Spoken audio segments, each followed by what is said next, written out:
I'm vlogging. I bet you guys never thought you were gonna see me vlog again. I also did. In the honor of 2020 coming to a close, I hate that I just said that out loud. I truly have gotten annoyed with just the word or numbers. Is it a word or is it a number? When anybody says 2020, it just strikes a nerve in me. Same with the word unprecedented, uncharted times, uncharted waters. In high school, had this fantasy of being a bullet journaler. That dream quickly died. But today I am determined to start something new. Today we're gonna go start bullet journaling, New Year's resolutioning, manifesting, all of that together. Basically, my New Year's resolution this year is to keep a journal. That's it. I have come to the conclusion that the reason I suck at keeping my New Year's resolutions is because I always have too many. I came to the conclusion of journaling because before I was just gonna do the same method as I have done in previous years. I didn't even turn the straightener on. Is it even plugged in? No. Give me a second. I came to the conclusion that my New Year's resolution was going to be journaling because reading and writing has always been like my first love. My first loves.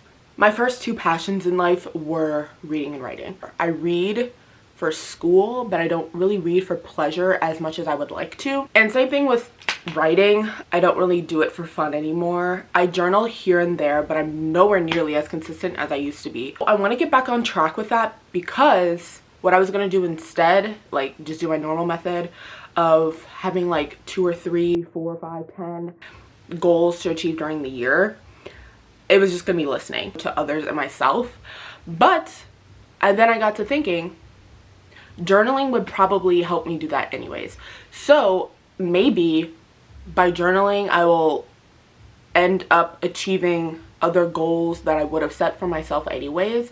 I don't know if that makes sense, but that makes perfect linear sense in my head. I went back and forth on trying to decide how I wanted to like do the journaling, if I want it to be like normal, like paper and pen journaling, or if I wanted to do bullet journaling, or how I wanted to do it. And I am going to try bullet journaling yet again. So I'm going to keep a bullet journal, except this time I'm going to do it minimalist. I'm not going to do all the extra stuff. It's literally just going to be a to-do list to keep me organized. If you're asking me why I'm straightening my hair, it's because one, I put a keratin treatment in it and I accidentally went to the gym.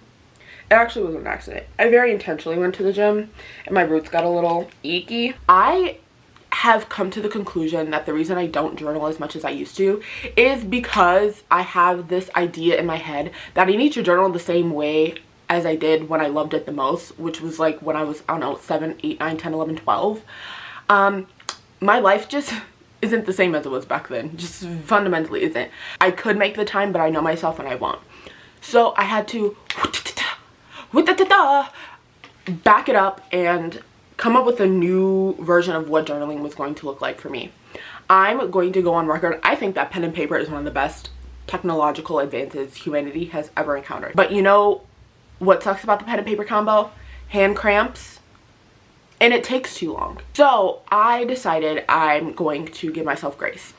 And aside from doing the bullet journaling, I'm still going to do like my own thoughts, journaling, whatever. But I decided that I'm going to use an online journal. So I kind of like did some preliminary research. I found one that was free where you can make multiple journals in them, so I could separate them by category. Whenever I just have like a journal entry that I really like, or I journal about a topic that I want to flesh out more or like bring to life more, I'm going to transfer it into an actual journal. So today I'm going to go to the store and I'm going to do a few things. I'm going to get 2 journals, one for the bullet and one for my complex thoughts.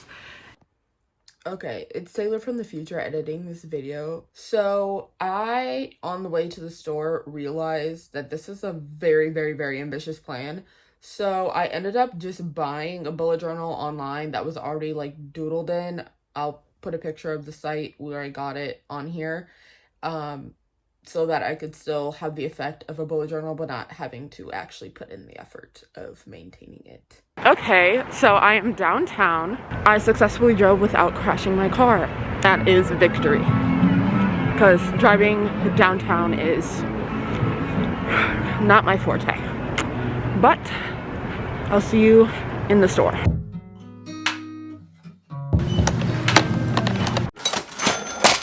The goodies have been secured. Okay, so we're gonna go home and do a test run of my journaling intended process.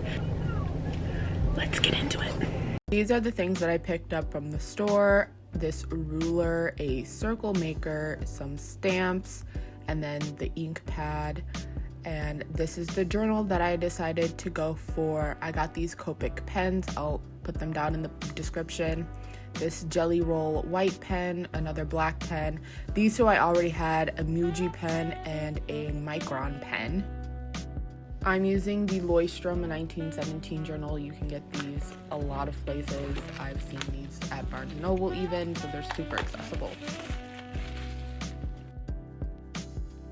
I did already write out everything that I wanted to say on my computer, and that is because this method is to encourage me to write, and when I want to write on pen and paper, I can without having to think of what to write, because that's honestly the biggest problem for me, is coming up with what to write. That marker actually did not show up at all, but I have a feeling it is actually a really pretty color. To mark the end of each quarter of the year, I wanted to do this little push pin doodle, but I can't draw, so it looks like that. I also thought it'd be really cool to end every entry by stamping my initial, so I'm putting the stamp in the ink to really good use here. We have now reached the end of the video. Make sure to like, comment, and subscribe. Bye!